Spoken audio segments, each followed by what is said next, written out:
نام سرتاج۔ سرتاج نام کا کیا مطلب ہے؟ سرتاج کی زبان کا لفظ ہے۔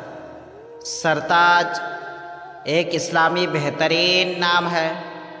سرتاج نام کا شمار لڑکوں کے ناموں میں ہوتا ہے۔ سرتاج فارسی زبان کا لفظ ہے۔ سرتاج نام کا مطلب ہے شوہر، رفیق حیات، شریک حیات، خاوند، سردار، مالک۔ انگریزی الفاظ